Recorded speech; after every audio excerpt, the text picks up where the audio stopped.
सुनेंगे।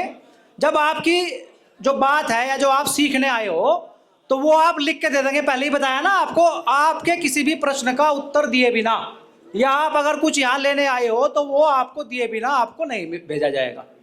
आप इस बात का ध्यान रखना। आप बिल्कुल निश्चित रहना, जब ये 3 दिन का सत्र हमारा पूरा होगा तो आपका ये लाइफ चेंजिंग ट्रेनिंग साबित होगी। जितने लोग यहाँ पुराने बैठे हैं वो उनसे आप पूछ लेना इस बात को। मैं खुद इसका प्रत्यक्ष गवाह हूं। मैंने भी यही 3 दिन की ट्रेनिंग ली है, फिर लेवल 2 करी है और फिर आगे कारवा बढ़ता चला गया है।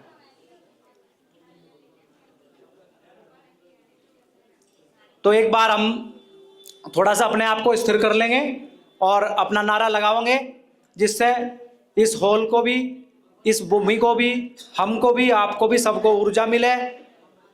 तो जोर से लगाओगे नारे को और अपना एहसास कराओगे कि हम पूरे कंसंट्रेशन के साथ, पूरी एकाग्रता के साथ यहां बैठे हैं। भारत की ओंकार है, भारत की ओंकार है। बहुत बहुत बहुत बहुत बढ़िया, बहुत बढ़िया। तो हमारी बात चल रही थी, कहां बात चल रही थी? भाई साहब ने प्रश्न पूछा था। क्या प्रश्न पूछा था उन्होंने? कि जब हम सेवा, बोर्ड पे क्या लिखा हुआ है? सेवा, सुरक्षा, सहयोग, ये मोटो है किसका? पुलिस व्यवस्था का। और लेकिन वो कैसा व्यवहार करता है ये किसी से छुपा हुआ नहीं है। वो अभद्रता के साथ पेश आता है। वो जो सामने वाला है उसको आदमी नहीं समझता है ना? जबकि हमारे बीच से गया है, हमारा ही आदमी गया है, ठीक है ना? लेकिन वो कितना अभद्र भाषा का प्रयोग करता है, कितना गलत बात आपसे करता है, कितने अहंकार में बैठा रहता है, हमारे ही लोगों पर लाठीचार्ज करता है। ठीक है? तो ये सवाल उन्होंने पूछा और ये ही महत्वपूर्ण सवाल है। ये इतना महत्वपूर्ण प्रश्न है कि इस एक प्रश्न में ही, ये जो बोर्ड के ऊपर लिखा हुआ है ना, व्यवस्था परिवर्तन अभियान, एक प्रयास मानवता के लिए, ये बहुत महत्वपूर्ण है। अगर ये बात हमको समझनी है कि व्यवस्था क्या है, तब आपको समझ में आएगा कि परिवर्तन क्या करना है। अगर हमको व्यवस्था ही समझ में नहीं आई तो फिर कभी परिवर्तन नाम की चीज नहीं है, उससे कोई मतलब नहीं है।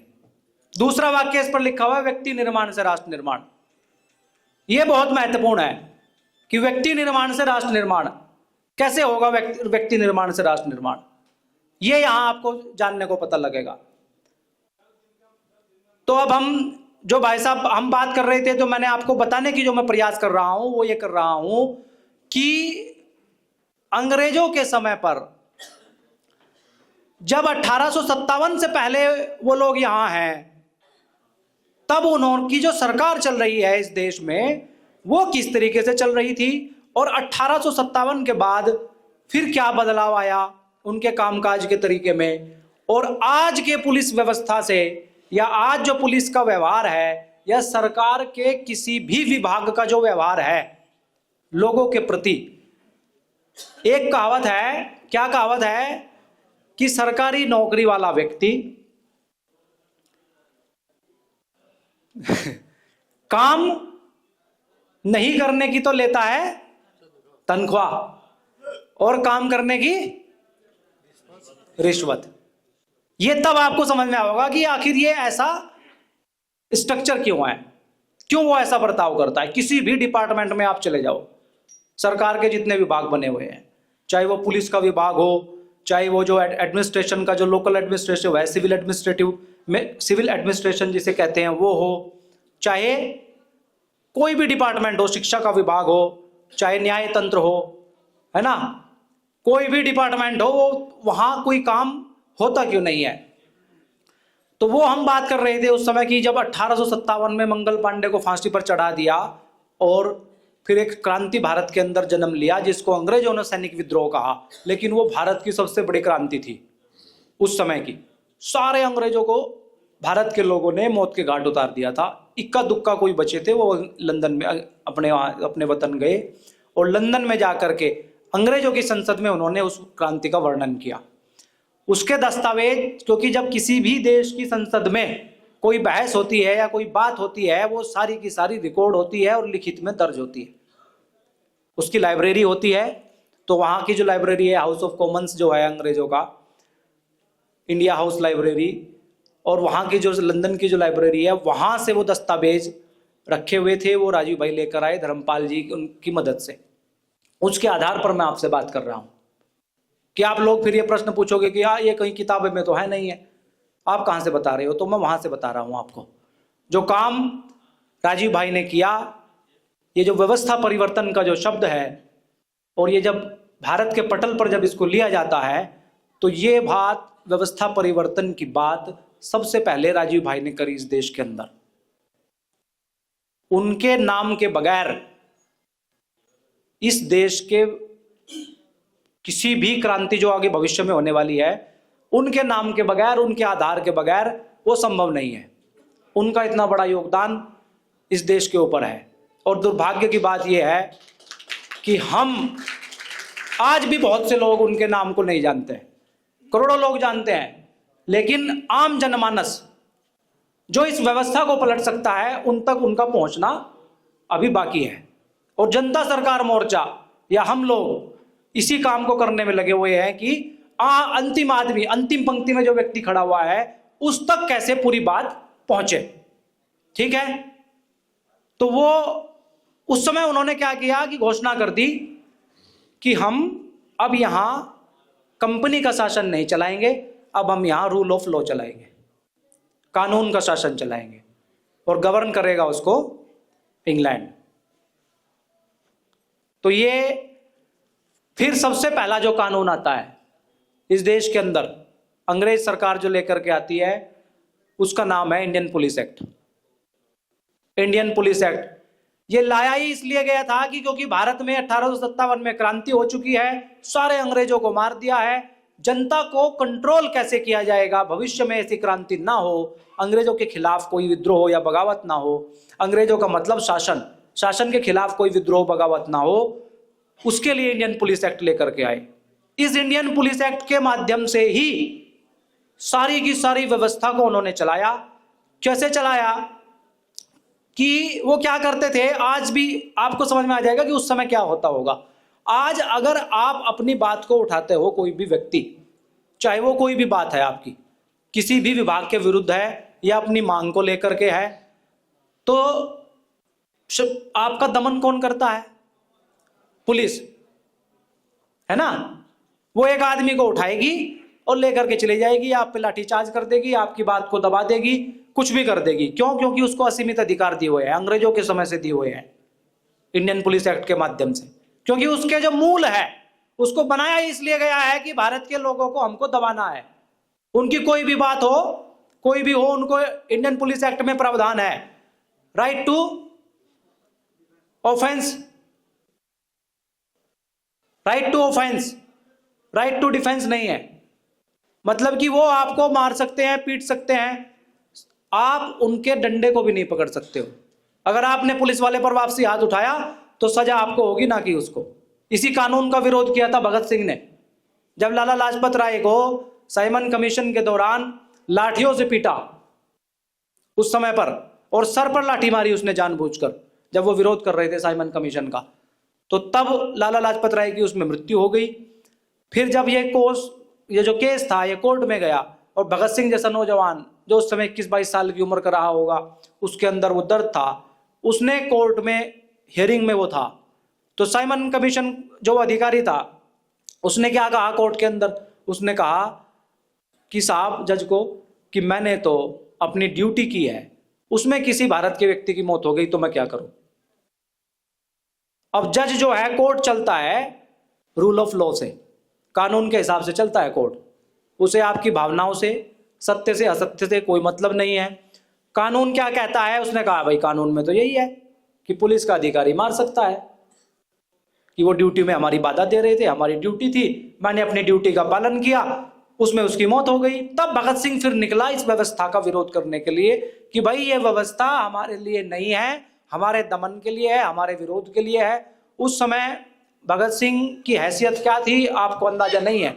भगत सिंह की उस समय हैसियत इतनी थी कि जब उसको जमानत कराई थी उसके पिताजी ने, तो 60,000 रुपये दिए थे।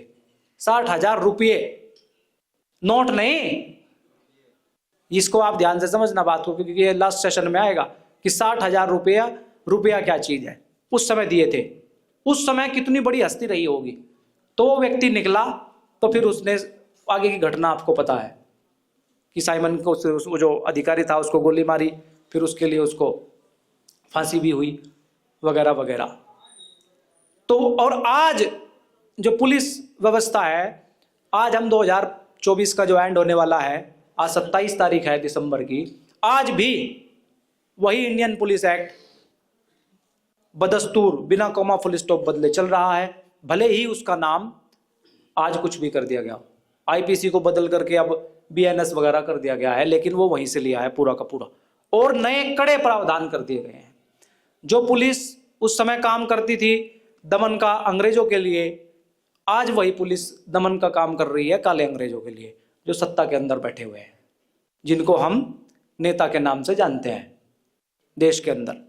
आप कितना ही जोर लगा लो, हम कितना ही जोर लगा लें, कितने ही धरने प्रदर्शन कर लें, अभी आपने देखा होगा बहुत सी वीडियो सोशल मीडिया प्लेटफॉर्म पर चल रही हैं कि स्टूडेंट वहां बैठे हुए थे, उन पर लाठीचार्ज कर दिया, है ना। भाई देश का नागरिक है, नागरिक नहीं मालिक है, जिसकी वोट की ताकत से आपका जो प्रतिनिधि है, जिसको हम नेता कहते हैं, जो मुख्यमंत्री प्रधानमंत्री या वगैरह वगैरह पदों पर पहुंचा है आपकी वोट की ताकत से, और वो मालिक के ऊपर, जो मालिक है, आपने उसको मालिक ने उसको कह दिया कि भाई मेरे पास तो समय नहीं है, आप थोड़ा देख लो, मैं अपने काम धंधे कर रहा हूं, आपको ताकत दे रहा हूं मैं कि आप अपना देख लो, चला लो शासन व्यवस्था को। उसकी बनाई हुई पुलिस अगर हम कोई मांग कर रहे हैं तो हमारे ऊपर लाठीचार्ज कर दे रही है। उसका कारण साथियों यही है, क्योंकि वो कानून जो अंग्रेजों ने बनाया था अपने शासन को सुदृढ़ करने के लिए, वो आज भी जू का तू ऐसे ही चल रहा है। इसलिए अभियान का नाम क्या है? व्यवस्था परिवर्तन अभियान। हमको क्या करना है? हमको उस कानून को जड़ से खत्म करना है। और कानून कैसे खत्म होगा? कानून खत्म हो सकता है लोगों के बल पर। आपको पता अगर हो, लोगों को पता लग जाए बात का, जब आपको पूरी जानकारी हो जाएगी, फिर कोई मुश्किल नहीं है। जन जागरण से ही संभव है ना भाई। जो स्टेक होल्डर है, जो मालिक है, मालिक कौन है? जनता। जनता वो कहेगी कि हमको चाहिए नहीं, बताओ कोई मने कर देगा? कोई मने नहीं कर सकता उसको, पर हमको मालूम नहीं है, इसलिए ये 3 दिन की ट्रेनिंग है। तो दूसरा, इसमें अभी इस पर बात करते हैं, फिर वैक्सीन पर बाद में आएंगे। आप देख लो, कोई भी विभाग देख लो आप उठा करके, जब इंडियन एजुकेशन एक्ट आया 1835 में, मैकाले ने क्या कहा लंदन के अंदर अदालत में, संसद में, कि मैंने भारत का पूर्व पश्चिम उत्तर दक्षिण सब घूम लिया है। बहुत लोगों ने सुनी होगा ये वाक्य, जब राजीव भाई बोलते थे इसको मंच से, कि मैंने पूरा पश्चिम उत्तर दक्षिण पूरा घूम लिया है भारत का, मैंने इतनी समृद्धि किसी देश में नहीं देखी है, मैंने वहां कोई भिखारी नहीं देखा है, कोई बेरोजगार नहीं देखा है, कोई चोर नहीं देखा है। इसको ध्यान रखना आप बात को। वो कह रहा है कि वहां कोई चोर भी नहीं है। फिर उससे पूछते हैं वहां सवाल, क्यों नहीं है भाई? तो बताता है कि इसलिए नहीं है क्योंकि पूरा देश धन धान्य से भरपूर है, और हमको पिक्चर अलग दिखाई गई है। और ये बात कोई मनगढ़ंत नहीं है, दस्तावेजी प्रमाण है इसके। फिर वहां पूछते हैं उससे, वो काउंटर पे जवाब देता है, सॉरी विलियम एडम देता है जवाब। मैकाले तो उसके नीचे का अधिकारी था, जिसने रिपोर्ट तैयार करी थी। वो 10,780 पन्ने की रिपोर्ट तैयार करी थी भारत के बारे में, उसने 17 साल अध्ययन करने के बाद। तो वो पूछते हैं उससे कि आप कैसे कह रहे हो इस बात को कि भारत इतना संपन्न है? वो ये कहता है कि भारत, मैं इस बात को इसलिए कह पा रहा हूं कि ये जो सर्वे किया है, ये हमारे अधिकारियों ने किया है सर्वे, इसमें भारत का कोई आदमी नहीं लगा है सर्वे में। बोले अंग्रेज अधिकारियों ने सर्वे किया है और उसकी रिपोर्ट ये प्रस्तुत है, रिपोर्ट मैं आपके सामने प्रस्तुत कर रहा हूं। फिर वो ये शासन व्यवस्था अपनी गढ़ते हैं भारत के अंदर लूटने के लिए, क्योंकि ईस्ट इंडिया कंपनी आई थी ट्रेडिंग करने के लिए। और 15वीं शताब्दी की जब आप वो आती है यहाँ, उस समय की डिक्शनरी आप अगर उठा के देखोगे अंग्रेजी की, तो उस समय ट्रेडिंग का अर्थ ही है लूटपाट। उसमें लिखा हुआ है, ट्रेडिंग का अर्थ है लूटपाट। तो व्यवस्था उन्होंने सुदृढ़ करी अपनी यहाँ हमारे देश की लूट करने के लिए, और हमारी नहीं पूरी दुनिया की लूट करी उन्होंने। आप एक बात को बड़े ध्यान से देखना कि जो व्यवस्था भारत में है वही व्यवस्था जो है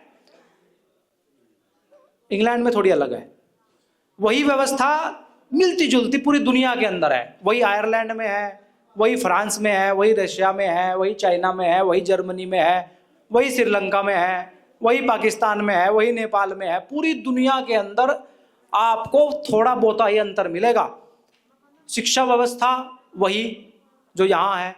तो वो जो मतलब कि क्योंकि अंग्रेज हर दुनिया में हर जगह गए और उन्होंने क्या किया, रूल ऑफ लॉ का शासन स्थापित करा पूरी दुनिया के अंदर। उसके माध्यम से फिर उन्होंने लूट चालू करी, लोगों का दमन करना शुरू करा, और वो व्यवस्था पूरी दुनिया में आज भी जो की तू चल रही है पूरी दुनिया के अंदर। और हम जो हैं, अगर हमको समृद्धशाली, वैभवशाली, स्वाभिमानी, खुशहाल जीवन जीना है तो वो तभी संभव है जब हम इस व्यवस्था को हटा देंगे और अपनी व्यवस्था बना लेंगे अपने हिसाब से। व्यवस्था तभी बनेगी जब आपको समझ में आ जाएगा। क्योंकि उस समय क्या था, उस समय तो लोगों के अंदर अंग्रेजों के खिलाफ विद्रोह की भावना थी कि भाई ये बाहर से आया हुआ व्यक्ति है, हमारे ऊपर शासन कर रहा है, हम इसको बर्दाश्त नहीं कर सकते। अब स्थिति थोड़ी उलट हो गई है, शासन तो कानून का चल रहा है, अप्रत्यक्ष रूप से वही लोग शासन कर रहे हैं। उदाहरण से आपको समझ में आ गया होगा, क्योंकि पुलिस के काम करने का जो तरीका 1860-70 में है वही तरीका आज भी है, उसमें कोई बदलाव नहीं आया है। क्यों? क्योंकि उस समय भी हमारे ही लोग वहां नौकरी कर रहे थे, आज भी हमारे ही लोग नौकरी कर रहे हैं। बस उनको चलाने वाला व्यक्ति जो माउंटबेटन बैठा करता था वहां पुराने वाली संसद में, अभी जो नई आ गई है इसमें हमारा व्यक्ति बैठा हुआ है, काम करने के तरीके में कोई अंतर नहीं आया है। ऐसे ही शिक्षा व्यवस्था पर जब वो बात कर रहा है 1835 में कि भारत की ये जो समृद्धि है, ये जो इसकी खुशहाली है, इसका जो वैभवशाली है, ये जो इतना समृद्ध देश है दुनिया के अंदर, वही बता रहा है वहां। अभी तो अपनी जो रुपया की जो किताब है, एक मिनट जी सुनो आप ध्यान से, जो अपनी रुपये की किताब है उसमें भी हमने दस्तावेज प्रमाण दे दिया है। आप उसमें देखोगे तो उसमें पिछले 2000 वर्ष का, पिछले 2000 वर्षों का पूरा जीडीपी का आंकड़ा दिया गया है, पूरा मतलब जीरो से शुरू कर करके और 2000 वर्षों तक। तो उसमें 1870 तक भारत दुनिया की नंबर 1 जीडीपी है, 1870 तक। ये भी वही बता रहा है वहां, ये तो वो रिपोर्ट है इसलिए हमको आज पता चल पा रहा है। 1870 तक दुनिया की नंबर 1 जीडीपी है। कितना एक्सपोर्ट कर रहा है भारत? 43% एक्सपोर्ट करता है, अकेला देश पूरी दुनिया के अंदर 43%। इनकम कितनी करता है? 27%। अगर दुनिया में, इसको आप ऐसे समझो, 100 रुपए की कमाई होती है तो अकेले भारत की जो है 27 रुपए की कमाई है, भारत का हिस्सा आज, उस समय और आज। और जिस समय हमको ये बताया जा रहा है किताबों के अंदर हमारे बच्चों को, और हमको ये पढ़ाया जा रहा है कि हम तो क्या करते थे, गरीब लोग थे, यहां कोई ज्ञान नहीं था, विज्ञान नहीं था। जब ये बताया जा रहा है अगर कोई देश 43% का एक्सपोर्ट करता हो पूरी दुनिया में, 27% उसकी इनकम हो, जीडीपी नंबर 1 हो, तो भाई वो बिना ज्ञान के तो संभव नहीं है। कैसे हो जाएगी? बिना टेक्नोलॉजी के भी संभव नहीं है इतना एक्सपोर्ट कर पाना। तो कोई ज्ञान रहा होगा, विज्ञान रहा होगा, है ना, कोई टेक्नोलॉजी रही होगी। अरे भाई यार पीछे आवाज, आपको आवाज आ रही है, आपको अगर नहीं सुनना है किसी व्यक्ति को तो कोई दिक्कत नहीं है, वो बाहर जा सकता है, दूसरों को डिस्टर्ब ना करे। वो जो है भाई बिना साइंस एंड टेक्नोलॉजी के संभव नहीं कोई भी चीज।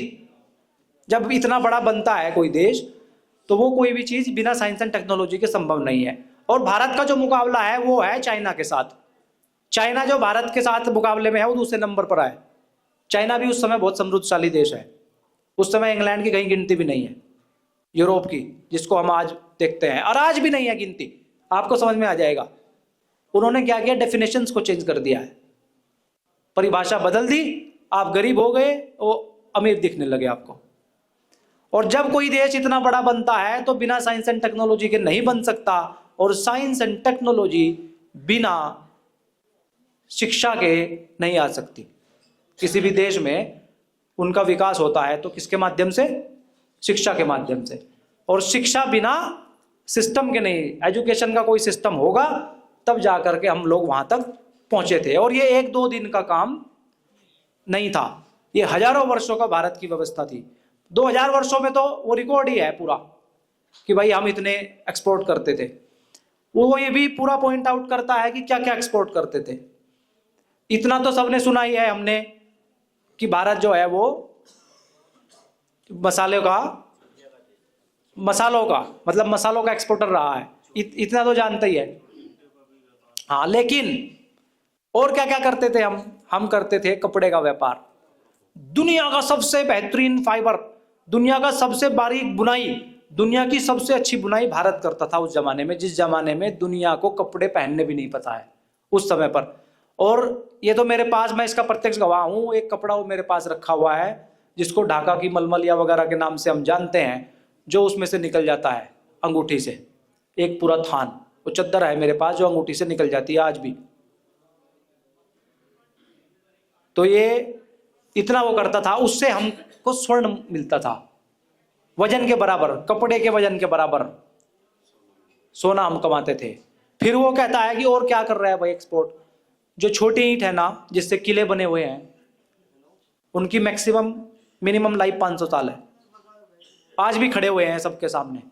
बहुत से बुद्धिजीवी लोग इस बात की चर्चा करते हैं, क्योंकि जो अंग्रेजों ने इतिहास लिख दिया वो कहते हैं कि यहाँ कुछ नहीं था, लेकिन भारत का जो समृद्धशाली इतिहास है वो प्रत्यक्ष गवाही दे रहा है। आप देख लो, आर्ट एंड आर्किटेक्चर, किले राजस्थान में और भी पुराने मंदिर जो हजारों साल पुराने हैं, वो आज भी खड़े हुए हैं इस देश के अंदर।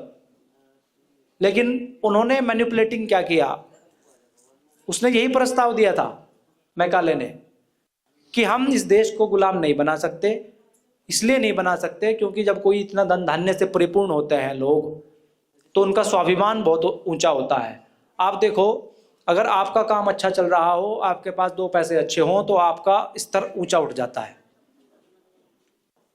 वो इतना जल्दी किसी की बात नहीं मानता है। तो बोला इनको गुलाम बनाना बहुत मुश्किल है, और इनको ना हम ईसाई बना सकते। और दुनिया में तो उन्होंने ईसाई बना दिया लोगों को, इनको ईसाई भी नहीं बनाया जा सकता, ये भी वो कहता है। तो फिर बोले कि क्या करना पड़ेगा, तो बोले कि एक काम कर सकते हैं कि इनका जो ये पूरा का पूरा सिस्टम है, पूरा का पूरा जो ज्ञान है, वो आया है शिक्षा व्यवस्था से। और शिक्षा जो है यहाँ पर वो गुरुकुल आधारित शिक्षा है, उसका भी वो पूरा वर्णन कर रहा है, लेकिन वो आज का विषय हमारा नहीं है। पूरा बताता है वो कि क्या क्या यहाँ पढ़ाया जा रहा है। 18 सब्जेक्ट गिनवाए उसने वहाँ, कि वहाँ 2 चीजें हैं, शिक्षा एवं विद्या। विद्या को वो डिफाइन ही नहीं कर पाया कि क्या है, कि सिर्फ जानकारियां नहीं दी जा रही हैं, उनको विद्या भी दी जा रही है। तो वो उस पर चर्चा करता है, बताता है कि भाई अगर हमको यहाँ रहना है, गुलाम बनाना है इस देश को, तो हमको ये शिक्षण व्यवस्था को बदलना ही पड़ेगा जो भारत की रीढ़ है। और वो आई है गुरुकुलों के माध्यम से। हर गांव में गुरुकुल होता था। 7,32,780 गांव थे उस समय भारत में, तो हर गांव में गुरुकुल था। हायर स्टडीज के सेंटर थे, जिसको उच्च शिक्षा का केंद्र कहते हैं, वो थे। फिर उसने वो कानून लेकर के आता है, इंडियन एजुकेशन एक्ट। उसमें फिर आपने सुना होगा कि ये शिक्षण व्यवस्था को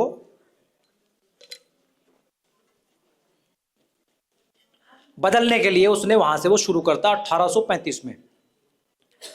कोई भारत का आदमी उनके स्कूलों में अपने बच्चों को नहीं भेजता है, अपने शिक्षण शुरू करता है वो, लेकिन जोर जबरदस्ती गुरुकुलों को बंद करवाते हैं और धीरे धीरे अपने भारत के आदमियों को ही लालच दे करके उनको खड़ा करते हैं भारतीय आदमी को समझाने के लिए। ये भी आपको समझना बहुत जरूरी है पॉइंट, कि इस व्यवस्था को जो पोषित लोग हैं वो क्या करते हैं कि एक लाभ का हिस्सा आपके हमारे आदमी को देते हैं,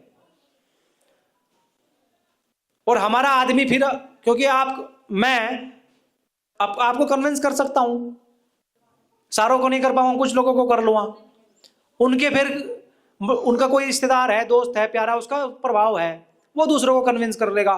तो ऐसे करके उन्होंने फिर जो अपनी शिक्षा व्यवस्था थी उसको सिखाना यहां चालू करा। राजा राम मोहन राय, हम पढ़ते होंगे अपने इतिहास में, उन्होंने यही काम किया। उन्होंने, आपने देखा होगा कि उनके बारे में पढ़ाया जाता है कि राजा राम मोहन राय ने, भारत में तो पढ़ाते नहीं थे लोग, उन्होंने शिक्षण व्यवस्था के लिए बहुत काम किया। उन्होंने ये काम किया था कि वो जो शिक्षा थी हमारी, उससे ट्रांसफर लोगों का इधर कर दिया था कि आप कॉन्वेंट में भेजो अपने बच्चों को। और धीरे धीरे धीरे धीरे धीरे धीरे करके उनके पास कितना धैर्य, कितनी लॉन्ग विजन था कि 1870 तक आते आते भारत जो था नंबर 1 अर्थव्यवस्था था वो भी गिरा, नीचे आ गया, शोषण भी भारत के लोगों का हुआ, और जो ज्ञान का स्तर हमारा ऊंचा था वो भी डाउन हो गया। मात्र 35-40 साल का जो उनका काम था उसकी वजह से जो उद्योग धंधे चलते थे, अब आप देखोगे कि लोग प्रश्न पूछते हैं और सब उस पर विचार करते हैं कि भाई आदमी में खोट है, आदमी चोर है, आदमी बेईमान है, उसकी नीयत खराब है, वो ठग है, ऐसा ही है ना समाज के अंदर। तो ये कैसे आया? ये भी कानून के माध्यम से आया। जहां चोर नहीं है, जहां कोई बेरोजगार नहीं है, गरीब नहीं है, वो कैसे आया? कि अंग्रेजों ने क्या काम किया कि जो भारत का व्यापारी व्यापार कर रहा था उसको तोड़ने के लिए बहुत से तरह के टैक्सेशन के वो नियम लेकर आए। इनकम टैक्स का नियम लाए, सेंट्रल एक्साइज का नियम लाए, ऑक्ट्रॉय टैक्स लेकर के आए, निर्माण जो आप वस्तु का कर रहे हो उस पर टैक्स लगाने का नियम लेकर के आए, फिर उस वस्तु को कहीं लेकर के जा रहे हो उस पर, मतलब इतने तरह के टैक्स उन्होंने लगा दिए कि जो 100 रुपए अगर इनकम करता था व्यक्ति, उस पर 127 रुपए का टैक्स था। अब वो क्या करेगा भाई? या तो उसका बंद हो जाएगा या उसे चोरी करनी पड़ेगी, हेरा फेरी करनी पड़ेगी अगर उसको चलाना है। तो इसके चलते बहुत से कारखाने, जो हमारी जो स्मॉल स्केल इंडस्ट्रीज थी, जिसके दम पर भारत दुनिया में इतनी बड़ी अर्थव्यवस्था बना हुआ था, तो वो फिर धीरे धीरे चौपट होनी शुरू हो गई। और हाँ, वो धीरे धीरे अपनी चौपट होनी शुरू हो गई। और फिर भारत के लोगों के अंदर ये जो बेईमानी वाला गुण है ये उन्होंने डाल दिया, और ये उन्होंने जानबूझकर डाला था।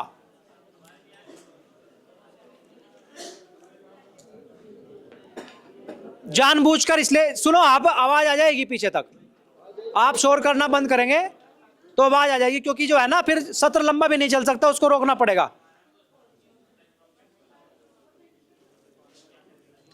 चोरी और बेईमानी उन्होंने इसलिए डाली हमारे लोगों के अंदर क्योंकि जो व्यक्ति बेईमानी करता है, जो चोरी करता है, वो नकारात्मक ऊर्जा के प्रभाव में आ जाता है, उसका स्वाभिमान खत्म हो जाता है, और प्रकृति का जो उसके साथ संपर्क है वो टूट जाता है।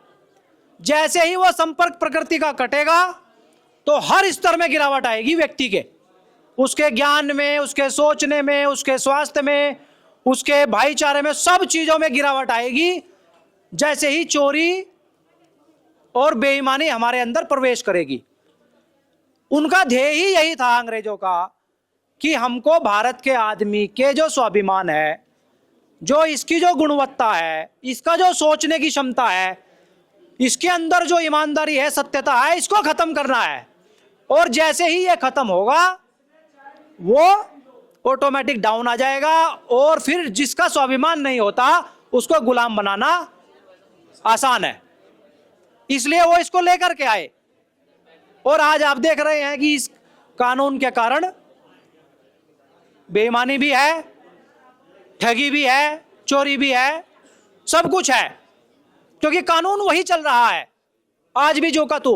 इसका एक प्रयोग किया गया था 1954 के अंदर।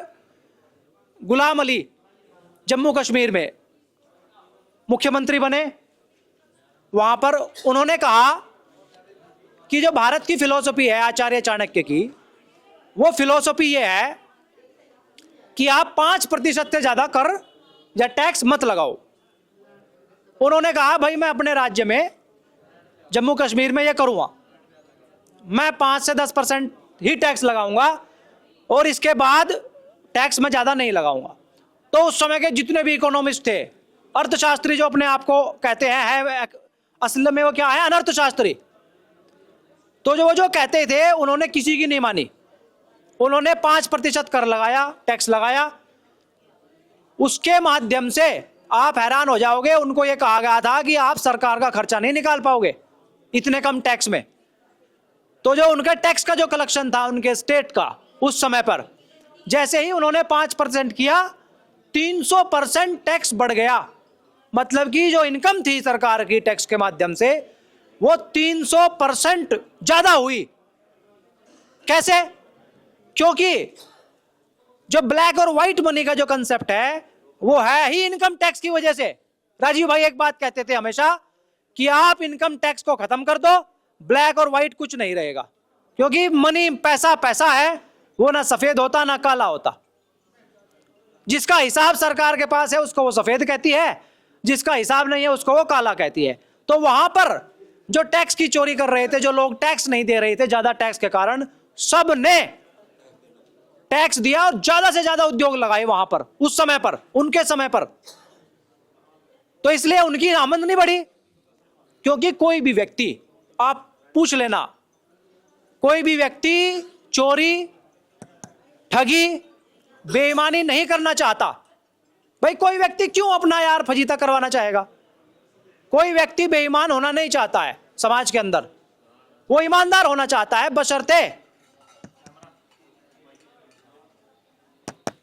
बशर्ते परिस्थितियां उसके अनुकूल तो हो। क्यों जी? तो ये व्यवस्था बनाई जब उन्होंने, तो ये रिजल्ट हम सबके सामने है, ऐसा रिजल्ट मिला। लेकिन पूरे स्तर पर तो ये हो नहीं रहा है। तो अगर हम कितना ही ज्ञान का प्रचार कर लें लोगों के बीच, हम कितना ही सच्चाई का प्रचार कर लें, कितना ही लोगों को धार्मिक बना ले, कितना ही उनको मंत्र पढ़ना सिखा दें, कितना ही उनको धर्म स्थलों पर ले जाएं, कितना ही उनको ध्यान करवा लें, लेकिन जैसे ही वो अपने घर जाएंगे, क्योंकि उनको इसी व्यवस्था में रहना है, अपने परिवार को चलाना है, अपना गुजर बसर करना है, तो उनको उस व्यवस्था के हिसाब से चलना ही पड़ेगा। ठीक है जी? उसका समाधान क्या है? समाधान है व्यवस्था में बदलाव, पॉइंटों में बदलाव नहीं कि हम इसको हटा दें, इसको हटा दें, नहीं, पूरी व्यवस्था का आमूलचूल परिवर्तन, तब जाकर के वो समाज बनेगा। मुश्किल है क्या? कोई मुश्किल है? कुछ मुश्किल नहीं है। अगर हम सब चाह लें तो कोई काम मुश्किल नहीं है दुनिया के अंदर। और ये आपने देखा भी होगा, आजादी का जब संग्राम लड़ा गया तो उनको भी यही कहा लोगों ने, तात्या टोपे, नाना साहब पेशवा, झांसी की रानी लक्ष्मीबाई, उनको लोगों ने कहा कि साहब संभव नहीं है, लेकिन उन्होंने काम किया, आगे बढ़े, बड़े ही देर से गए, तथाकथित आजादी मिली, चाहे थोड़ी राहत मिली हो, लेकिन अंग्रेजों को प्रत्यक्ष रूप से जाना ही पड़ा। जाना पड़ा कि नहीं जाना पड़ा? तो वो इसलिए ये व्यवस्था को आपको समझना जरूरी है, और व्यवस्था समझने के बाद ही बदलाव हो सकती है। क्योंकि भाई साहब एक प्रश्न पूछ रहे थे हमसे, एक फोन पर एक व्यक्ति, कि साहब इतना आंदोलन चल रहा है, व्यवस्था बदलेगी कैसे, या बदल क्यों नहीं रही है? मैं कहा भाई देखो, जिन लोगों के लिए व्यवस्था को बदलना है, अगर वो तैयार नहीं है तो फिर क्या फायदा बदलने से? जब वो तैयार हो जाएंगे, जिनके लिए बदलाव लाना है, उनके लिए उनको बताना तो पड़ेगा ना। पहले बताने का क्या माध्यम है? जन जागरण करना पड़ेगा। तो अब ये ट्रेनिंग सेशन इसलिए चल रहे हैं 3 दिन के पूरे देश के अंदर, कि आपको पहले पूरी बात पता तो चले। इन 3 दिनों में आपको सिर्फ हम यही बताएंगे कि क्या दिक्कत है और हल क्या है। एक ही लाइन है मोर्चे की, ना समझी ही समस्या है और समझदारी ही समाधान है। अब जैसे भाई साहब ने पूछा कि वो हमको मारता पीटता क्यों है, तो भाई वो तो उसकी ट्रेनिंग का पार्ट है, वो कानून वैसा ही है, तो वो मारेगा, तो हमको अभी अनावश्यक रूप से भिड़ने की जरूरत नहीं है। क्यों जी? तो हमको काम क्या करना है? हमको काम करना है कि जनमानस को प्रबुद्ध बनाना है। प्रबुद्ध मतलब उसको समझ देनी है। समझ देने के लिए ही ये ट्रेनिंग सेशन चलते हैं। अब आगे शिक्षा व्यवस्था उन्होंने बदल दी, तो अब हमको बदलनी पड़ेगी शिक्षा व्यवस्था। और शिक्षा व्यवस्था एक व्यक्ति बदल नहीं सकता है, उसके लिए सब लोगों को तैयार करना पड़ेगा। इसलिए गांव गांव जाओ, पूरे देश में हर राज्य में जा रहे हैं कि भाई हमें एक ऐसा डॉक्टर साहब के पास, जो उन्होंने बताया, अभी बहन जी बोल रही थी यहाँ पर, कि उनके पास एक ऐसी विधा है जो कभी महाभारत काल में आचार्य चाणक्य, वो द्रोणाचार्य के पास थी, कि वो देख करके बता सकते हैं बच्चों को कि इसको भगवान ने किस काम के लिए भेजा है। मान लो जब वो टैलेंट पता लग जाएगा तो वो बच्चा वही काम करेगा जिस काम के लिए परमात्मा ने भेजा है, तो वो कोई काम गलत नहीं करेगा। क्योंकि जब परमात्मा किसी को चुनता है, हम तो गलती कर सकते हैं किसी का चयन करने में, काम करने में, लेकिन परमात्मा या प्रकृति कभी भी गलती नहीं करती है। जैसी समस्या होती है, आप ध्यान से देखना, आपके गांव के आसपास अगर आप नजर दौड़ाओगे तो आपके गांव में जो जो बीमारियां होंगी व्यापक रूप से, वैसी ही औषधियां आपके गांव के आसपास खेत की मेड़ पर, सड़क के किनारे लगी हुई होंगी। मतलब कि जैसी समस्या होती है वैसा ही समाधान परमात्मा साइड में देता रहता है, और उसकी समझ भी देता है। वो जिस गांव की या जिस क्षेत्र की जैसी समस्या है वैसे ही लोगों को वहां वो जन्म देता है। अब हम गलती क्या कर रहे हैं कि ये इस व्यवस्था के कारण कोई इधर भाग रहा है, कोई उधर भाग रहा है, यूपी का हरियाणा में, हरियाणा का बाहर जा रहा है, बिहार का हरियाणा आ रहा है, पंजाब सारा बाहर चला गया है। उनका जन्म हुआ है वहां की धरती के हिसाब से ही अणु बने हैं। आपका जो शरीर का स्ट्रक्चर बना है हमारा, वो बना है पंच महाभूत से, भूमि गगन वायु अग्नि नीर से, उससे ही अणु बने हैं, उससे ही जीवाणु बने हैं, है ना। हमारा शरीर पंच भौतिक है ना, तो वो बना है भूमि गगन अग्नि वायु नीर से। जहां आप पैदा हुए हो वहां की उस वातावरण के हिसाब से जो अणु है, वातावरण के हिसाब से जो जीवाणु है, अणु मतलब माइक्रोन्यूट्रिएंट्स के नाम से आप जानते हो, सूक्ष्म पोषक तत्व। जीवाणु मतलब जो, क्योंकि जीवाणु ही है जिसके कारण मैं बोल पा रहा हूं, जो जीभ है, जो आवाज आ रही है, वो उसके कारण ही आ पा रही है। हमारी पलक जो झपक रही है वो जीवाणु का रोल है इसके अंदर, और वो स्वाभाविक है, प्राकृतिक है व्यवस्था पूरी की पूरी। अब आप यहां से चले गए कनाडा, वहां के आबोहवा में आप जबरदस्ती सेट हो रहे हो, तो वहां आप जो है कोई बड़ा काम नहीं कर सकते। आपने देखा भी होगा कि कोई व्यक्ति अगर उधर से इधर आया है, इधर से उधर गया है, तो वो कोई कहने लायक काम नहीं कर पाया है। वो इसलिए क्योंकि प्रकृति ने आपको यहां के लिए चुना है, तो वही वो काम कर सकता है। इसलिए ऐसे एजुकेशन सिस्टम के भी काम जनता सरकार मोर्चा कर रहा है, जिसमें आपके हिसाब से आपको जैसा परमात्मा ने टैलेंट दिया उसके हिसाब से आपको ज्ञान मिलेगा, उसके हिसाब से आपको तैयार किया जाएगा, और आप समाज में कहां स्थापित होंगे इसकी जिम्मेदारी भी वही शिक्षक लेगा। यानी कि वही शिक्षा व्यवस्था जिसको तोड़ दिया था अंग्रेजों ने। भाई अगर हमको दोबारा से 27% इनकम करनी है दुनिया के अंदर, नंबर 1 जीडीपी बनना है, जो अभी 0.5% है, हमारा जो एक्सपोर्ट है ना वो 0.5% है दुनिया के अंदर, मतलब बहुत मामूली हिस्सा।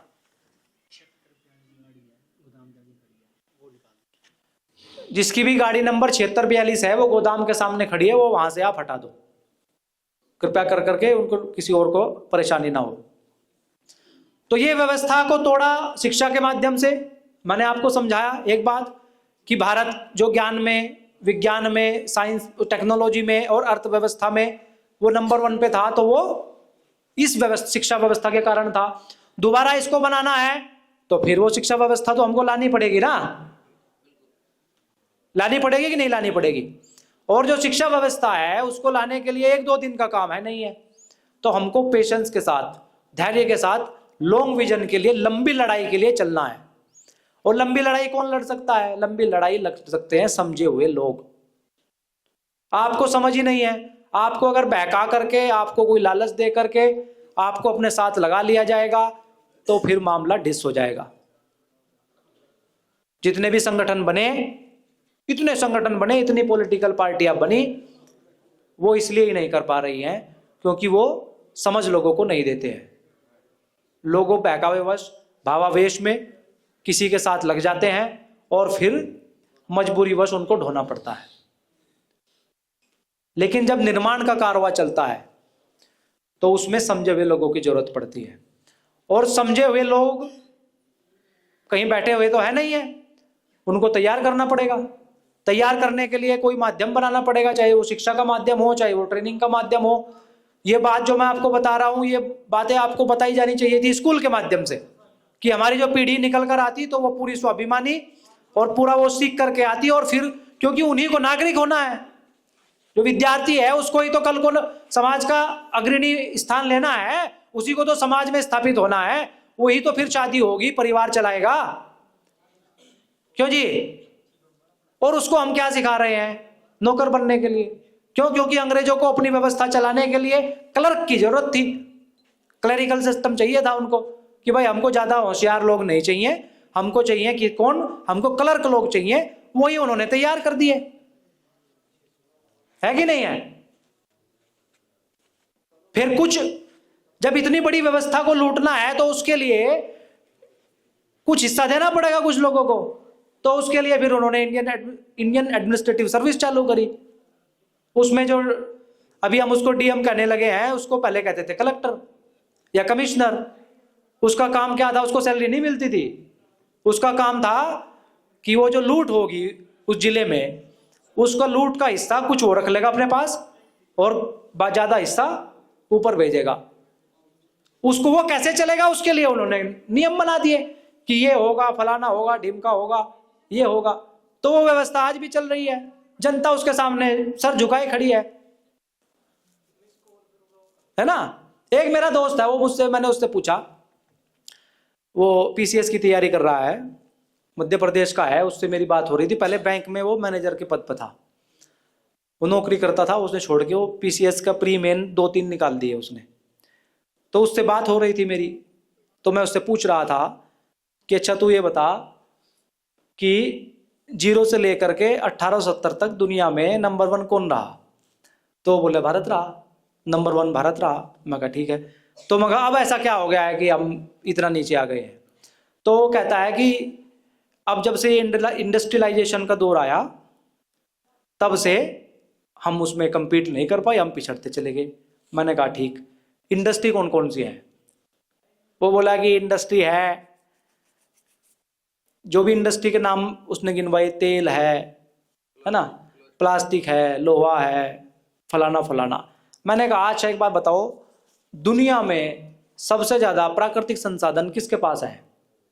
तो बोला भारत के पास है। मैं कहा ठीक। जमीन किसके पास है सबसे अच्छी? भारत के पास है।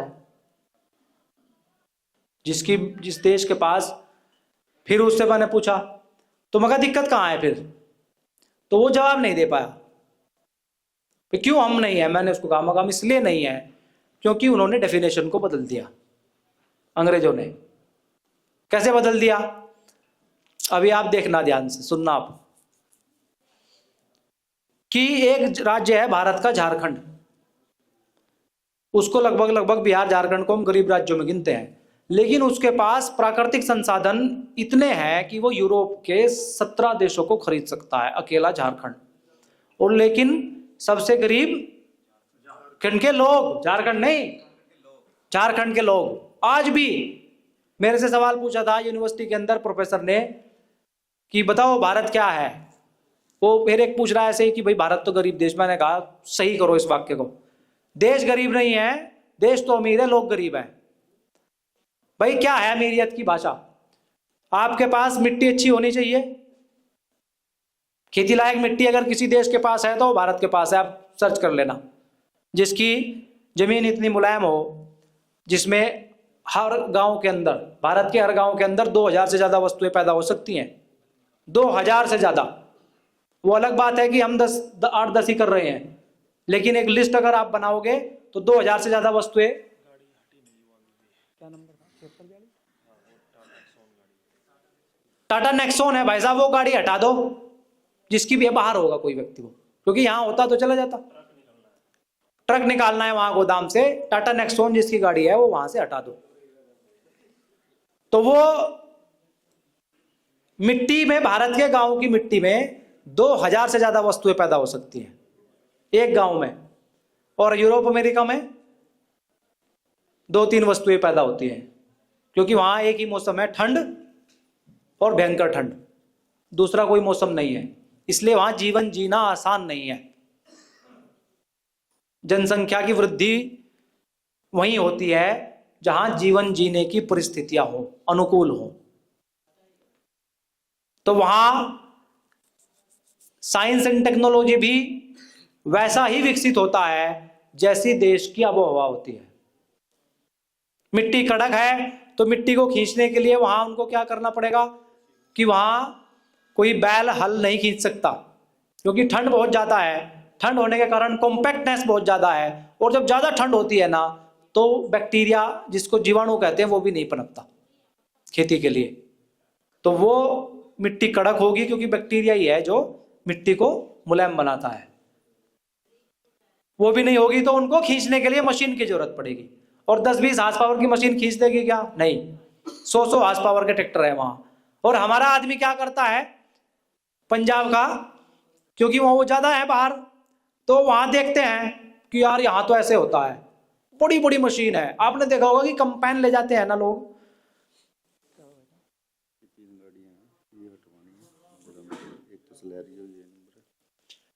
ये गोदाम के सामने है भाई साहब 3 गाड़ियां, एक तो सिलेरियो है 3431 हरियाणा नंबर है, जिस पर ये एनर्जिक का वो लगा हुआ है board, change your water.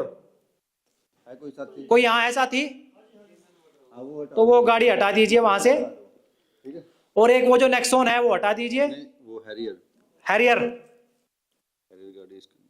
Harrier गाड़ी है किसी पे अपने वाली है क्या? हाँ, वो हटानी है, वहां से दूसरी जगह घुमा के साइड में लगा लो, क्योंकि बड़ी गाड़ी खड़ी होगी। अच्छा, एक रिट्स है ये, एक रिट्ज है 4858 HR 90A 4858, ये आप हटा दो एक इसको। तो वहां का वे हमारा आदमी वहां देखता है जा करके, और उसको हूबहू नकल करता है यहां करके। बड़ी बड़ी कंपाइन में देखता हूं अपने क्षेत्र में, हमारे क्षेत्र में भी भाई, वो मशीन हमारे देश की सड़कों के हिसाब से, हमारे देश के जो खेत का स्ट्रक्चर है, हमारे जो किसानों की जो स्थिति है उसके हिसाब से डिजाइन नहीं हुई है।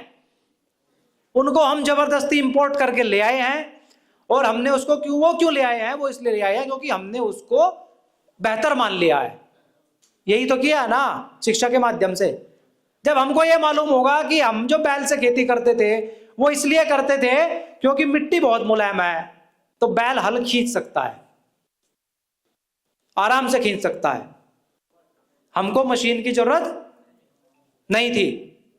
और हमको उन्होंने बताया कि हम तो बैल से, हम तो पिछड़े लोग थे, क्योंकि साइंस एंड टेक्नोलॉजी जो है वो हमारी आबो हवा के हिसाब से तय होती है। आपकी जो आबो हवा है उसके हिसाब से तय होगी कि क्या मशीन बनेगी क्या नहीं बनेगी। क्योंकि जो देश पहिया बना सकता था वो मोटर भी बना सकता था, क्योंकि जब पहिए का तो मुश्किल है बनाना, पहिए का आविष्कार तो हमने किया है, भारत ने किया है, तो पहिया किसी में भी लगाया जा सकता है। वो हमने इसलिए नहीं लगाया क्योंकि हमारी जरूरत नहीं थी। क्यों नहीं थी जरूरत? क्योंकि दुनिया में 3-4 बड़े व्यापार हैं, आप इसको समझना ध्यान से। एक तो तेल का व्यापार है ना, तेल और तेल से चलने वाली मशीनरी जितनी भी है उसका। दूसरा व्यापार है मनुष्य की दवाओं का, पशुओं की दवाओं का, और खेत की दवाओं का, और उनकी मशीनरी का। ये बड़े व्यापार हैं दुनिया के अंदर, और ये इनको जो चलाने के लिए चाहिए चारों व्यापारों को, ये चारों व्यापार की जो धुरी है वो है तेल, क्योंकि तेल से मशीन चलेगी, तेल से जो फिर एक्टिव फार्मास्यूटिकल इंग्रेडिएंट बचेगा उससे ही फर्टिलाइजर और यूरिया बनेगा, और उसी से मनुष्य की दवाई बनती है, पशुओं की भी मनुष्य की भी। ये हमारे पास क्योंकि इसका कच्चा माल नहीं है भारत के पास, तो इसलिए हम ऐसी कोई भी टेक्नोलॉजी नहीं बनाएंगे जिसमें इन चीजों का इस्तेमाल होता हो। अगर हम बनाएंगे तो एक्सपोर्ट करना पड़ेगा। क्यों जी? एक्सपोर्ट करना पड़ेगा ना, फिर दूसरे पर निर्भर रहना पड़ेगा। और दुनिया में कोई देश जब वो किसी पर निर्भर होता है तो वो कभी भी स्वावलंबी नहीं बन सकता, वो सर उठा के नहीं चल सकता। क्यों? वो कभी भी आपको दबाव दे देगा, फिर वो समझौते करने पड़ेंगे उसको। तो इसलिए हमारे लोगों ने वो टेक्नोलॉजी नहीं बनाई जिसका कच्चा माल हमारे पास नहीं था। तो इसमें अगड़े और पिछड़े का या आगे पीछे का कोई मतलब नहीं है, ये है समझ की बात। भाई आप और हम यहां बैठे हैं, आपके घर में घी नहीं है, आप दाल से रोटी खा रहे हो, पड़ोसी के घर में बनी हुई है खीर, तो क्या बुद्धिमत्ता इसमें है कि आप खीर खाने जाओगे उसके पास? नहीं ना। मतलब कि जो संसाधन हमारे पास उपलब्ध हैं उनका हम इस्तेमाल करके क्या बेहतर कर सकते हैं, इसमें समझदारी की बात है। इसमें नहीं है कि हम किसी पर देखेंगे। और ऐसा ही हम करते आ रहे थे हजारों साल से दुनिया के अंदर। लेकिन 1970 में जब ये स्वामीनाथन आयोग आया, जिसको बहुत बड़े स्तर पर प्रचारित किया जाता है कि ये क्रांति कर दी कृषि के क्षेत्र में और ये बड़ा सुधार हुए, हम तो बैल से करते थे, कितना उत्पादन होता होगा, फलाना ढिमका, उसको ऐसे प्रचार किया गया। जबकि वो काम क्या कर रहा था? वो काम कर रहा था कि जब भारत एक बूंद भी तेल की इस्तेमाल नहीं करता है, किसी देश पर निर्भर नहीं है, सब उसके पास अपनी व्यवस्था है। हम बैलगाड़ी से चलते थे, घोड़ा गाड़ी से चलते थे, जहां ऊंट थे वहां ऊंट से चलते थे, ज्यादा से ज्यादा साइकिल से चलते थे। तो हम किसी के ऊपर निर्भर नहीं थे, घाटे का बजट नहीं था, है ना।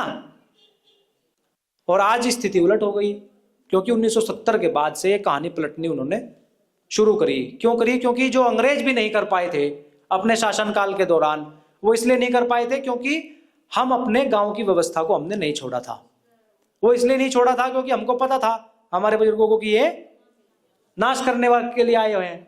फिर उन्होंने शिक्षा के माध्यम से 47 के बाद से जो फिर काम शुरू किया, फिर 1970 में जो व्यवस्था की आज आप दुर्गति देख रहे हो, वो 1970 के बाद से फिर जो पीढ़ी का निर्माण हुआ शिक्षण के संस्थानों के माध्यम से, वो पूरी की पूरी देखने में तो भारतीय लगती है लेकिन मानसिक रूप से अंग्रेजियत वाली ही है। आप देखोगे अभी कि मीडिया जो आपको दिखा रहा है, न्यूज चैनल में जो आपको बताया जा रहा है, और सामाजिक जो फिल्म निर्माण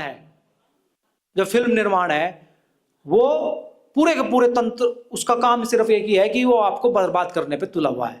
पूरे समाज को, हमारी जो बची खुची जो अभी भी है हमारे पास, वो पूरा उसको तोड़ने पर लगा हुआ है। कैसे तोड़ने पर लगा हुआ है? फिल्मों के माध्यम से हमारे अंदर क्या कॉन्सेप्ट डाल रहा है, आप इसको ध्यान से समझना कि 1970, 80, 90 के दशक की जो फिल्में हैं और हमारी पीढ़ी जो है, हमारे से जो पहले वाली पीढ़ी है, वो वही आचरण करती है जो उस समय दिखाया गया था फिल्मों के माध्यम से। आप गौर से देखना इस बात को। फिर 90, 2000 और 2010 की जो फिल्में हैं, हमारे वाली पीढ़ी भी वही आचरण कर रही है जो उस समय दिखाया गया फिल्मों के माध्यम से। क्यों? क्योंकि जब हमने देखा उसको, छोटे थे हम, तो अनकॉन्शियस माइंड में वो फीड होता चला गया, वो फीडिंग करते रहते हैं। आपके और हमारे सबके अनकॉन्शियस माइंड में वो बैठता चला गया। जैसे ही वैसी परिस्थिति आपको दिखी तो वैसा ही रिएक्ट करता है फिर व्यक्ति, फिर उसको सिखाना नहीं पड़ता है। तो इसलिए आज इतनी भारी भरकम गिरावट आ गई है समाज की। उन्होंने उसको पूरी योजनाबद्ध तरीके से किया, धीरे धीरे, बहुत धीरे धीरे योजनाबद्ध तरीके से ये काम उन्होंने किया। तो सबसे पहला काम हमको क्या करना है, इतना तो आपकी समझ में आ ही गया कि व्यवस्था परिवर्तन क्या है, आ गया होगा ना। क्योंकि अगर एक एक कानून पर चर्चा करेंगे तो फिर तो भाई बहुत लंबी हो जाएगी ट्रेनिंग, 7-8 दिन, 10 दिन, 15 दिन, बहुत लंबी चलेगी चर्चाएं। एक दो उदाहरणों से आपको समझ में आ गया होगा कि जैसे उन्होंने, आप जब काम करते थे गांव में, हमारे दादा परदादा जब काम करते थे गांव के अंदर, तो वहां कोई भी व्यवस्था नहीं थी, जंगल की व्यवस्था थी, हमारे जोहड़ की व्यवस्था स्थापित थी, पानी अपना था, और हम जो है पशुधन भी रखते थे, 20-20, 25-25, 30-30 पशु सबके घरों में रहे होंगे जो गांव से बिलोंग करते हैं, क्योंकि शहर में तो कोई कोई व्यक्ति रहता था उस समय, रहे हैं सबके, हमारे भी रहे हैं। वो खत्म हो गए। क्यों? क्योंकि उन्होंने धीरे धीरे धीरे धीरे एक डिपार्टमेंट बना दिया, पब्लिक वर्क्स डिपार्टमेंट, जिसका नाम है PWD के नाम से जानते हैं जिसको। उसने कहा भाई हम करेंगे आपका काम। जैसे ही आपके हाथ से काम लिया, मतलब कि पहले तो आपका रोल था व्यवस्था को सुधारने में, जैसे ही उन्होंने अपने हाथ से काम लिया और आपके हाथ से काम लेकर के PWD को सौंप दिया कि पेड़ लगेगा या कटेगा कि ये बताएगा, जोड़ में पानी साफ होगा कि नहीं होगा ये डिपार्टमेंट संभालेगा, आपकी नाली बनेगी तो ये डिपार्टमेंट, सड़क बनेगी तो ये डिपार्टमेंट। तो आप बेफिक्रे हो गए कि नहीं हो गए? जैसे आदमी बेफिक्रा हुआ आज अब आपके बाहर भी अगर कोई कचरा पड़ा हुआ है तो आदमी झाड़ू नहीं लगाता, क्यों? क्योंकि बोले सफाई कर्मचारी तो आएगा ही, वो लगा देगा। तो ऐसे उन्होंने व्यवस्था को बदल दिया पूरी की पूरी, आपके जंगल भी काट लिए, आपका जोड़ भी खत्म कर दिया, और आज स्थिति ये आ गई है। मतलब कि हमें को ये जो चर्चा करनी पड़ रही है वो इसलिए करनी पड़ रही है कि अब डूबे तो फिर कुछ बचने वाला नहीं है, इसके बाद टोटल विनाश है। क्यों है विनाश? क्योंकि 2021 से 30 तक उन्होंने ये घोषित कर दिया है न्यू वर्ल्ड ऑर्डर को। ये जो बीमारी आई थी 2019-20 में, जिसके माध्यम से पूरी देश ही नहीं दुनिया को बंद कर दिया गया, आज आपको उसका पता चल रहा है कि वो तो पूरी तरह निराधार थी बात। पता लगा किसी को कि नहीं लगा? अभी भी पता लग गया हमको कि वो बात तो पूरी निराधार थी, लेकिन पूरी दुनिया उसमें बंद हो गई। सबको दवाई भी दी गई कि भाई आपको बचाने के लिए दे रहे हैं। आप सब लोग देख रहे हैं कि कितनी बचावकारी वो दवा थी, है कि नहीं है? कितने लोग मर रहे हैं, कितने लोगों को हार्ट अटैक आ रहे हैं, कितने लोगों को कैंसर हो गया है, और कैंसर भी जब डिटेक्ट होता है तो 4th स्टेज में डिटेक्ट होता है जाकर के। आज की स्थिति में कितने लोगों नपुंसक हो गए हैं, कितनी महिलाएं बांझ हो गई हैं, मतलब बच्चे तक 8-8, 10-10 साल के, 14-14 साल के बच्चों को भी हृदयाघात हो रहा है। तो भाई वो आपको ठीक करने के लिए था कि बीमार करने के लिए था, ये तो आप लोग ही तय करोगे। तो ये इतना तो यहां से आपको समझ में आ ही जाएगा कि कुछ ना कुछ षड्यंत्र था। इतनी बड़ी प्लानिंग हुई, उसकी कोई योजना बनी होगी। 1-2 दिन का तो काम नहीं था वो। एक दिन हमने हिसाब जोड़ा था कि भाई अगर 180 करोड़ जो इंजेक्शन लगे हैं लोगों को, ये लगभग आंकड़ा है कि 180 करोड़ लगे थे, 180 करोड़, अगर उनको बनाया जाए तो कितना समय लगेगा?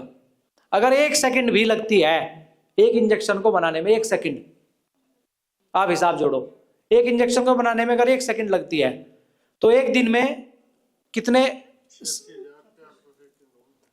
86,400 सेकंड होती हैं इन्होंने बताया। तो एक दिन में कितने बनेंगे? 86,400। अगर कोई कैलकुलेशन में गलती हो तो वो जोड़ लेना आप। अब अगर 180 करोड़ इंजेक्शन बनाने हैं तो 4 साल लगेंगे, भाई साहब बता रहे हैं 4 साल, है ना? और 2021 में शुरू हो गया, तो 20 में बीमारी आई, 21 में लगना शुरू हो गया, तो यानी कि 2016 से तैयारी शुरू हुई होगी। और इसको बिल गेट्स बोल चुका था 2016 के अंदर अपने भाषण में कि हमको इस दुनिया की जो जनसंख्या है उसको कम करना है, क्योंकि पॉपुलेशन बहुत ज्यादा हो गई है और इसी रफ्तार से अगर हम बढ़ते रहे तो दुनिया में रहना लोगों का कठिन हो जाएगा, इसको हमको कम करना ही है। ये उसने बयान दिया। कुछ आपको लिंक समझ में आ रहा है? आ रहा है कि नहीं आ रहा है? और आज स्थिति ये है कि एक हमारे कार्यकर्ता थे सहारनपुर के, जनता सरकार मोर्चा के ही, अशोक यादव जी, उन्होंने कोई टीका वगैरह तो नहीं लगवाया था, लेकिन उनसे गलती क्या हो गई कि उनके पेट में दर्द हुआ और वो गलती से हॉस्पिटल चले गए। हॉस्पिटल में उनको एडमिट कर लिया, फिर पता नहीं क्या चीर फाड़ करी, उनको ब्लड चढ़ा दिया, खून की कमी पड़ गई, पीलिया हो गया था, उनको खून चढ़ा दिया। खून चढ़ाने के बाद 15-20 दिन बाद जब उनकी छुट्टी हुई तो उनको कैंसर डिटेक्ट हो गया और उनकी कल परसों बेचारे की मृत्यु हो गई। मतलब कि आप अब किसी के ऊपर भी भरोसा नहीं कर सकते, ऐसी परिस्थिति है। ब्लड तो आप भूल के भी मत चढ़वा लेना कोई। क्यों? क्योंकि वो क्या पता टीके वाला है कि बिना टीके वाला है। आपने अगर नहीं भी ली होगी तो भी वो केमिकल आपके शरीर में चला जाएगा। इतना ये खतरनाक परिस्थिति है। ये मैं आपको डराने के लिए नहीं कह रहा हूं, इसका सॉल्यूशन भी है, समाधान भी है इसका, लेकिन हमको पता तो हो कि भाई हाँ ये दिक्कत है तो उसको हमें समाधान करना है। जिन लोगों ने भी ये लगवाया है और जिन को बुखार हुए या नहीं भी हुए हैं, तो वो जो डॉक्टर सुसैन राज ने जो बनाई है दवाई, वो बेहतरीन इस पर काम करती है। उसको आप जरूर अपना एंटीडोट जरूर कर लेना, क्योंकि इसमें कोई भरोसा नहीं कब क्या हो जाए। तो ये लिंक आपकी समझ में आ रहा है? अभी 25, 26, 27 ये 3 साल इतने महत्वपूर्ण है और इतने विषम भी है कि इसमें किसको क्या हो जाएगा कुछ पता नहीं। इतने महत्वपूर्ण है, बात की गहराई को आप समझना, बात की जड़ तक जाने की कोशिश करना कि ये बहुत महत्वपूर्ण समय है। हमको अपने घर बार भी संभालने हैं, हमको अपना काम भी करना है, लेकिन साथ ही साथ हमको निर्माण के लिए भी खड़ा होना है। क्योंकि भाई जो जनता सोई हुई है उनको तो बेचारी को कुछ पता ही नहीं, उनकी क्या गलती, जब तक उनको जानकारी नहीं है तब तक उनकी कोई गलती नहीं। लेकिन जब जिनको पता चल जाए और पता चलने के बाद भी वो कम या ज्यादा उस पर काम ना करे, तब भगवान नाराज होता है।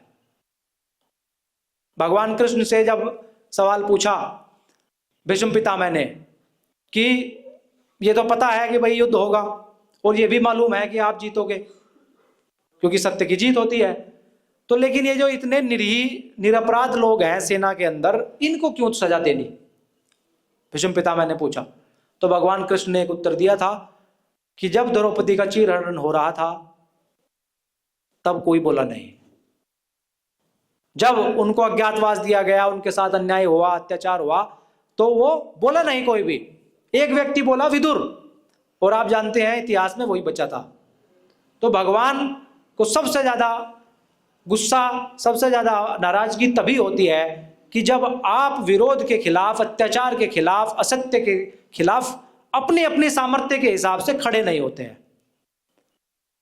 आप अपने हिस्से का काम करिए, ये मत सोचिए कि ये लड़ाई इतनी बड़ी है कि वो ताकत, वो हस्ती जिनसे टकराना है, जिन्होंने पूरी योजनाबद्ध तरीके से पूरी दुनिया के अंदर ये व्यवस्था चलाई हुई है, और वो आप उसको कैसे हराओगे, वो हमारा काम नहीं है ना, हमारे सोचने का काम है। वो क्यों नहीं है? क्योंकि वो भगवान का काम है, उसके हिस्से का काम उसको करने दे।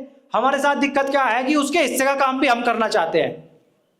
वो उसकी है, उसकी सृष्टि है, उसकी दुनिया है, वो इसको बचाएगा कि नहीं बचाएगा, वो इसको सम्मोहित बनाना चाहता है कि बिगाड़ना चाहता है, वो इसका काम है। सत्य जीतेगा कि असत्य जीतेगा ये हमारा काम है ही नहीं। हमारा काम सिर्फ इतना है कि अगर बात हमारी समझ में आ गई है तो हमको अपनी सामर्थ्य के हिसाब से आगे बढ़ना चाहिए और इसके लिए हमको काम करना चाहिए। क्यों जी?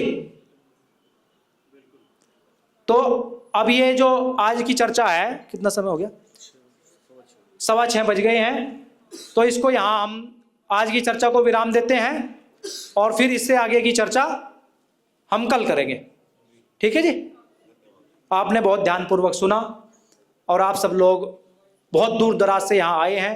मैं आपसे विनती करूँगा, आग्रह करूँगा कि आप सब एक दूसरे से मिलके जाना, आप एक दूसरे का संपर्क सूत्र ले लेना और अपनी इस 3 दिन की यात्रा में अपने यार दोस्त बना लेना, और 3 दिन के बाद आप अलग ही इंसान बन करके निकलोगे। भगवान आपको भी शक्ति दे, इस अभियान को भी शक्ति दे। इन्हीं भाव के साथ मैं अपनी बात को समाप्त करता हूँ। बहुत बहुत धन्यवाद। जय हिंद। भारत की हुंकार है, भारत की हुंकार है। जय हिंद।